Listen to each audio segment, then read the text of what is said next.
কালি যেটো পেহেলগামত যেটো তাত গুলীবৰ্ষণৰ যেটো ঘটনা হ'ল ইয়াত সমগ্ৰ ভাৰতত বিজেপিয়ে প্ৰচাৰ কৰি আছে যে তাত সন্ত্ৰাসবাদীয়ে তেওঁলোকক নাম সুধি সুধি যদি হিন্দু হয় তেওঁলোকক গুলিয়াইছে, মুছলিম হলে গুলিওৱা নাই। কিন্তু তাৰ যিসকল ভুক্তভোগী তেওঁলোকে আকৌ যেটো বক্তব্য দিছে ইয়াত কোনো কাকো নাম সোধা নাই, আন্ধাৰৰ পৰা তেওঁলোকে গোপনে গুলীবৰ্ষণ কৰিছে। আমাৰ সন্দেহ পুলৱামাত যেটো চক্ৰই 300 কেজি RDX লৈ সেইদিনা বোমা বিস্ফোৰণ কৰি 42 জন CRPF জোৱানক শ্বহীদ কৰিছিল, কালিৰ ঘটনাটো সেই চক্ৰটোৱে কৰিছে।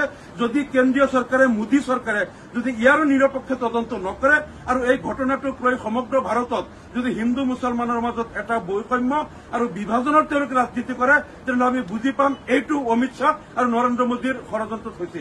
আমি আকৌ দাবী কৰিছো পুলৱামাৰ যিদিনা বোমা বিস্ফোৰণ হৈছিল সেইদিনা আমি যেনেকৈ কৈছিলো ইয়াৰ নিৰপেক্ষ তদন্ত লাগে, আজিও আমি কৈছো পেহেলগামৰ এই ঘটনাৰ তদন্ত লাগে। যদি এই তদন্ত নকৰে আমি বুজি পাম অমিত শ্বাহ আৰু মোদীয়ে যেটো চক্ৰান্ত কৰি পুলৱামাত আগতে RDX বিস্ফোৰণ কৰিছিল, কালিও পেহেলগামৰ হত্যাকাণ্ডটো তেওঁলোকে কৰিছে বুলি আমি বুজি পাবলৈ বাধ্য হ'ম।